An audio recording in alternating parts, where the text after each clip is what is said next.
बिस्मिल्लाहिर्रहमानिर्रहीम, अस्सलाम वालेकुम नादरीन। आप यूट्यूब चैनल देख रहे हैं। मैं इमरान खान हूँ। पाकिस्तान पीपल्स पार्टी ने झुर्दू फेर कर रख दिया है और सिंध में उनकी हुकूमत है। उन्होंने अपने पूरे निज़ाम को इस्तेमाल किया है धांधली के लिए। मैं ज़रा थोड़ी सी चीज़ें आपको बता देता हूँ, आपको समझ आ जाएगी, क्योंकि बहुत सारे दानिश्वर अब आपको ये कहते हुए नजर आएंगे, देखें जी पीपल्स पार्टी ने इलेक्शन जीत लिया, सारे कहते हैं कि पीपल्स पार्टी के पल्ले कुछ नहीं, सब कहते हैं कि फलां पार्टी बहुत मकबूल है, पीटीआई मकबूल है, जमात इस्लामी का उम्मीदवार बहुत तगड़ा था, सारे ये कहते थे कि वो जीत जाएंगे, लेकिन देखें पीपल्स पार्टी जीत गई है।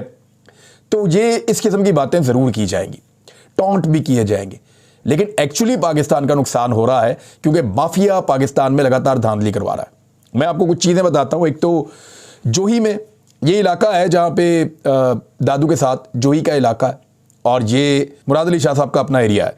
यहाँ मुराद अली शाह साहब जा ही नहीं पा रहे थे, लोग इतने गुस्से में थे और यहाँ से पाकिस्तान पीपल्स पार्टी जीत गई है।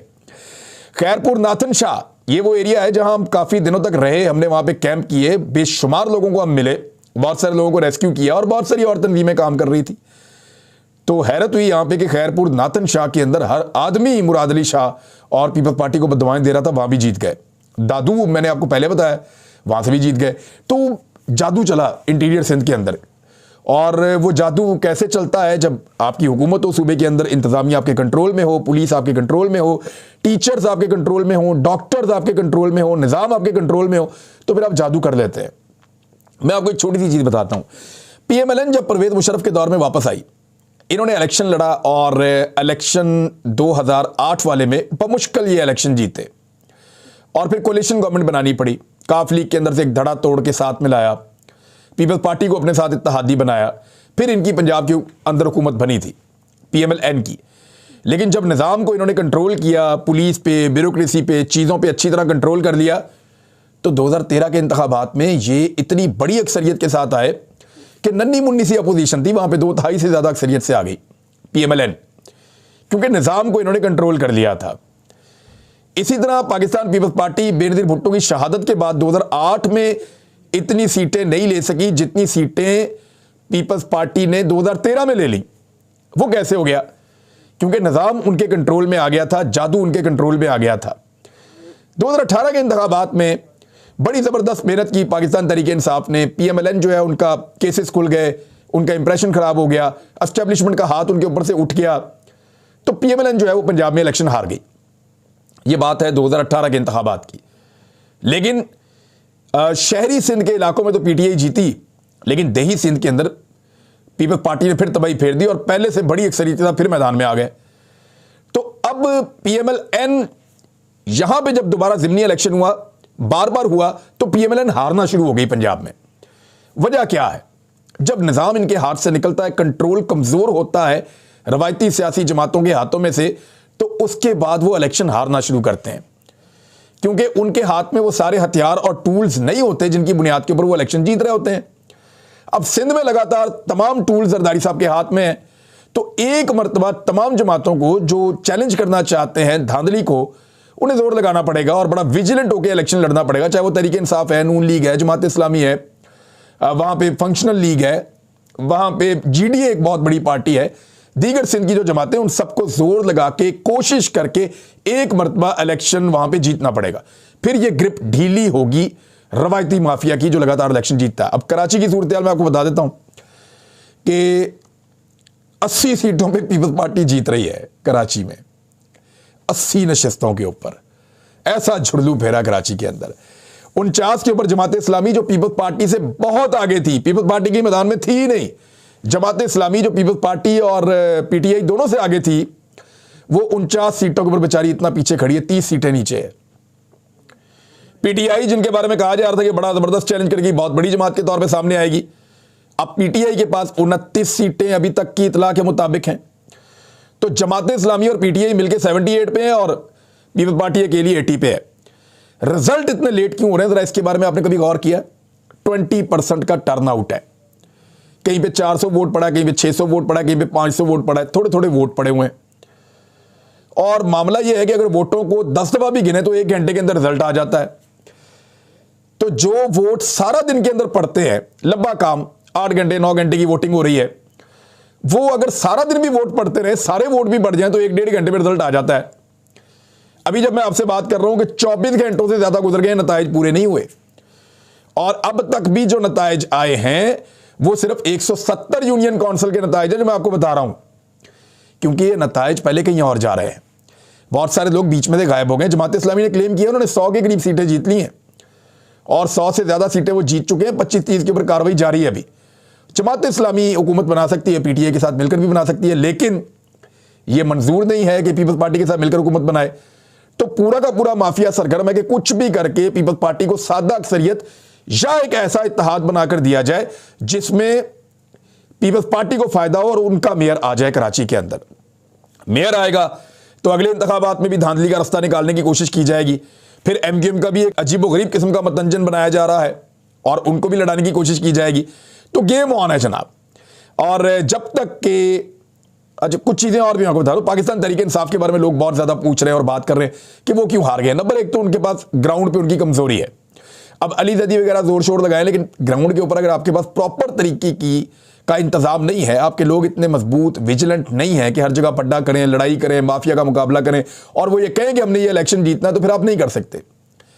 यानी छोटी छोटी वीडियोस अब निकाली जा रही हैं और साबित किया जा रहा है कि पीटीआई धांधली कर रही थी। सारी दुनिया जानती है कि धांधली कौन करता है और कैसे करता है, सबको पता है। लेकिन अपने सहाफियों को इस्तेमाल करते हुए जरदारी साहब या बाकी लोग जो है इंप्रेशन क्रिएट कर रहे हैं कि जमात इस्लामी या पीपल्स पार्टी या बाकी जमातें या पीटीआई या बाकी जमातें जो है वो धांधली कर रहे हैं।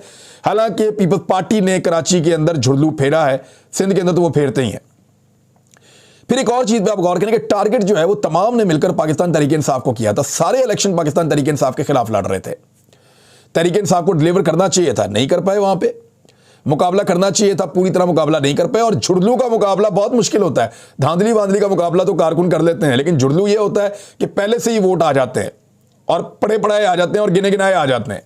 और फिर आरओज जो है वो भी बहुत सारे इधर उधर कोई गायब, कोई रिजल्ट दे नहीं रहा। तो 24 घंटे से ज्यादा हो गए हैं, एक शहर का रिजल्ट पूरा नहीं हो पा रहा। यूनियन काउंसिल छोटी छोटी होती हैं, हर जगह पे अलग गिनने वाले होते हैं। ये नहीं होते कि एक बंदा बैठा हुआ और वो सारे शहर के गिन रहा है, नहीं, हर जगह पे गिनती वाले भी अलग ही लोग हैं। 1 घंटे के अंदर, 2 घंटे के अंदर, मैक्सिमम 3 घंटे के अंदर पूरे शहर का रिजल्ट आ जाना चाहिए था। लेकिन रिजल्ट आना बहुत आसान होता है, बनाना बहुत मुश्किल होता है। तो इस वक्त रिजल्ट बनाने का सिलसिला जारी है कि इस तरीके से रिजल्ट बनाया जाए कि रोला ना पड़े और काम भी निकल जाए। बहरहाल आपने ये गौर किया होगा कि खैबर पख्तूनख्वा में इमरान खान साहब की टीम बहुत बेहतर है और वो ग्राउंड तक अब कंट्रोल कर सकते हैं चीज़ों को। पंजाब, सेंट्रल पंजाब में और स्पेशली जो अपर पंजाब के इलाके हैं, यानी मियाँ वाली से लेकर जेलम, बीच में चकवाल के इलाके, अटक के इलाके आ जाते हैं, पिंडी डिवीजन आ जाता है, ये यहां पे उनकी ग्राउंड के ऊपर पाकिस्तान तहरीक इंसाफ तगड़ी है। सेंट्रल पंजाब में इन्होंने आखिर में काम किया क्योंकि इनके यहां से कुछ लोग निकल गए थे, तो अब बेहतर काम किया है, ज़बरदस्त है। जनूबी पंजाब के अंदर भी इनकी अब काफ़ी लोग ऐसे हैं, शाह मोहम्मद कुरैशी हैं, जहांगीर तरीन के जाने के बाद बहुत सारे नए लोगों को मौका मिला है, और अब्बास पप्पी हैं और दीगर लोग हैं, लिया से हैं, कुछ लोग राजनपुर से हैं, इवन वो जो खातून है जरताज गुल वजीर साहबा, वो बहुत काम। तो इस तरह से, और वहाँ का एक जनूबी पंजाब का वज़ीर आला भी था। तो इस तरह जनूबी पंजाब पे भी काफ़ी पाकिस्तान तहरीक इंसाफ ने ग्राउंड के ऊपर अपने कारकुन पैदा कर लिए हैं। सिंध में जब तक ये नहीं कर पाएंगे और सारी जमातें मिलकर जोर नहीं लगाएंगी, तब तक सिंध का इलेक्शन हमेशा ऐसा ही होता रहेगा जैसा होता रहा है। एक चीज़ मैं आपको बता देता हूँ कि क्योंकि मैं इससे पहले बार बार कहता रहा हूँ कि मौलाना हदायतुर रहमान साहब के साथ ज्यादती हो रही है और उनके मुतालबात सुने जाने चाहिए और उनके मुतालबात माने जाने चाहिए। देखिए, कुछ बातें वो बहुत ठीक करते हैं। वो ये कहते हैं कि सी पैक का पैसा जो है वो बजाय इसके कि बड़े बड़े शहरों में खर्च किया जाए, दूसरे लोगों पे खर्च किया जाए, हमारे ऊपर भी खर्च किया जाए। बिल्कुल ठीक कहते हैं। अगर वो अपने बच्चों के लिए एजुकेशन मांगते हैं तो बिल्कुल ठीक कहते हैं। अगर वो गवादर के लोगों के लिए नौकरियां मांगते हैं तो बिल्कुल ठीक कहते हैं। गवादर के लोगों के लिए हुकूक मांगते हैं तो बिल्कुल ठीक कहते हैं। लेकिन इस मरतबा उनकी कुछ बातें और कुछ मुतालबात, कुछ चीज़ें ऐसी सामने आई जिससे मुझे भी इख्तलाफ है। गवादर को देखिए, अल्टीमेटली एक इंटरनेशनल शहर बनना है। गवादर के अंदर बहुत सारे लोगों के लिए नई कॉलोनीज बनेंगी, बहुत सारे नए एरियाज बनेंगे, लोग शिफ्ट भी होंगे। कुछ गवादर के रहने वाले लोग जो हैं वो अपने पुराने एरियाज से हट जाएंगे, नए एरियाज में आ जाएंगे, लेकिन ये कॉन्सेंट के साथ होना चाहिए, ज़बरदस्ती नहीं होना चाहिए। पूरी दुनिया में ऐसा होता है।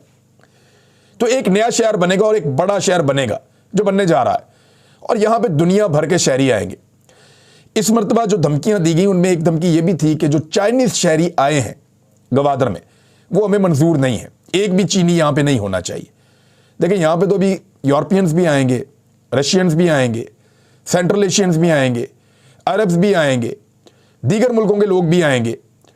तो क्या उन्हें मना कर दिया जाएगा कि गवादर के लोग कहेंगे कि उनको यहां नहीं आना चाहिए? बिल्कुल आना चाहिए। अगर एक इंटरनेशनल शहर बन रहा है तो उसमें पूरी दुनिया के, यूएई के अंदर उनकी अपनी आबादी थोड़ी है।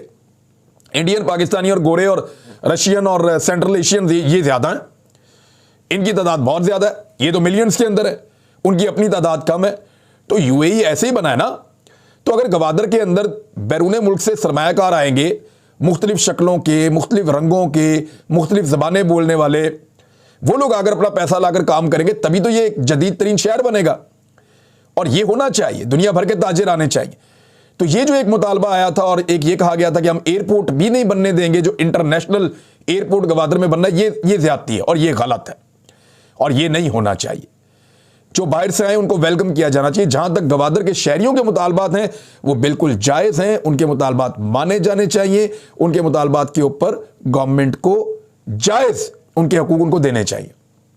लेकिन अब यह कहना कि बैनुल अक़वामी शहरी वहां पर नहीं आ सकते, मुख्तलिफ ममालिक के लोग वहां पर नहीं आ सकते, हम तरक्याती मनसूबे बंद कर देंगे, तो ये एक ज्यादती होगी। देखिए अब बहुत सारे लोग जो हैं वो रिलीजन को बाद का तरक्की के रास्ते में रुकावट के तौर पे भी इस्तेमाल कर लेते हैं। ये नहीं होना चाहिए। तरक्की करना हर पाकिस्तानी का हक है, तालीम हर पाकिस्तानी का हक है, हुनर हर पाकिस्तानी का हक है, नौकरी उसको मिलनी चाहिए, बुनियादी ज़रूरियात ज़िंदगी उसको मिलनी चाहिए, तहफ़्फ़ुज़ उसको मिलना चाहिए और उसके जायज़ हुकूक उसको मिलने चाहिए और तहफ़्फ़ुज़ात दूर होने चाहिए। ये तो बात ठीक है। लेकिन अगर अपनी पॉलिटिक्स के लिए कोई लिमिट क्रॉस करे और ये कहे कि हम रियासत को या मुल्क को तरक्की नहीं करने देंगे या लोगों को आने नहीं देंगे, तो ये नामुनासिब है और ये गलत है। तो मौलाना हजरतुर रहमान साहब की जहां बहुत सारी बातें ठीक हैं, वहां पे कुछ बातें लिमिट क्रॉस कर रही हैं जिस पे उनके खिलाफ कार्रवाई हुई है। लेकिन जो भी कार्रवाई हो वो कानून के मुताबिक होनी चाहिए, कानून के दायरे के अंदर रहकर होनी चाहिए, अदालतों के जरिए से होनी चाहिए, वही ठीक कार्रवाई होती है। एक और खबर यह है जी कि अच्छी खबर है, मियां अली अशफाक साहब केस लड़ रहे थे और उन्होंने शाहिद असलम को जो गिरफ्तार किया गया था, जर्नलिस्ट हैं, जनरल बाजवा का जो डाटा लीक हुआ उस मामले के अंदर, उसमें अली ने भी बड़ी अच्छी बात की अदालत में, और ये बात मैंने भी पहले उठाई थी अपने वीलॉग में कि भाई मामला ये है कि कादी फ़ायद ईसा साहब का भी तो रिकॉर्ड निकला था ना, उस पर आपने कितने बंदे गिरफ्तार किए, कितने बंदे मुअत्तल किए, कितने बंदे नौकरियों से फारिग किए? क्या जनरल बाजवा आसमान से उतरे हुए थे कि उनके लिए कानून अलग है और कादी फ़ायद ईसा साहब के लिए अलग है? ऐसा नहीं हो सकता। मुकद्दस गाय इस मुल्क में नहीं हो सकती।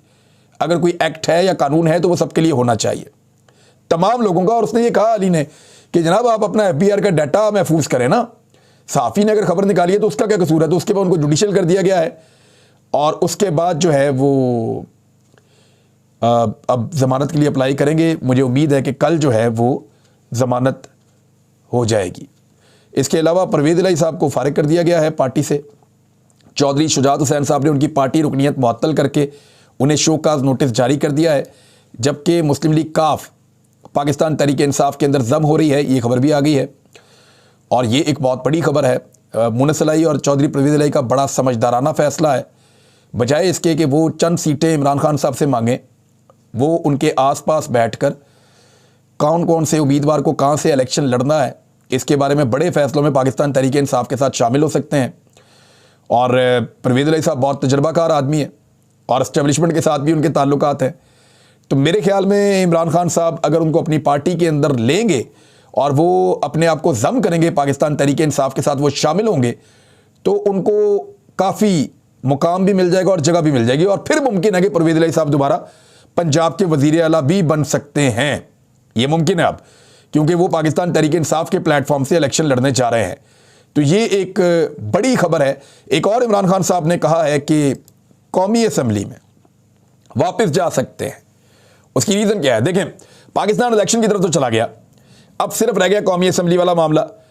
तो निगरान हुकूमत बनाने का मसला जो है वो सबसे इंपॉर्टेंट होता है। यहाँ इमरान खान साहब ने कुछ नाम दिए हैं और खोसा साहब से रब्ता किया गया।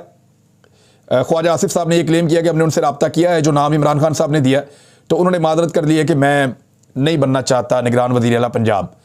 अब देखते हैं कोई और नाम आते हैं, किसी और नाम पे इत्तफाक राय हो जाता है या नहीं होता। मेरे ख्याल में इत्तफाक राय कर लें अगर नून लीग और PTI, तो ये ज़्यादा बेहतर है, इसमें जमहूरियत की फतह होगी।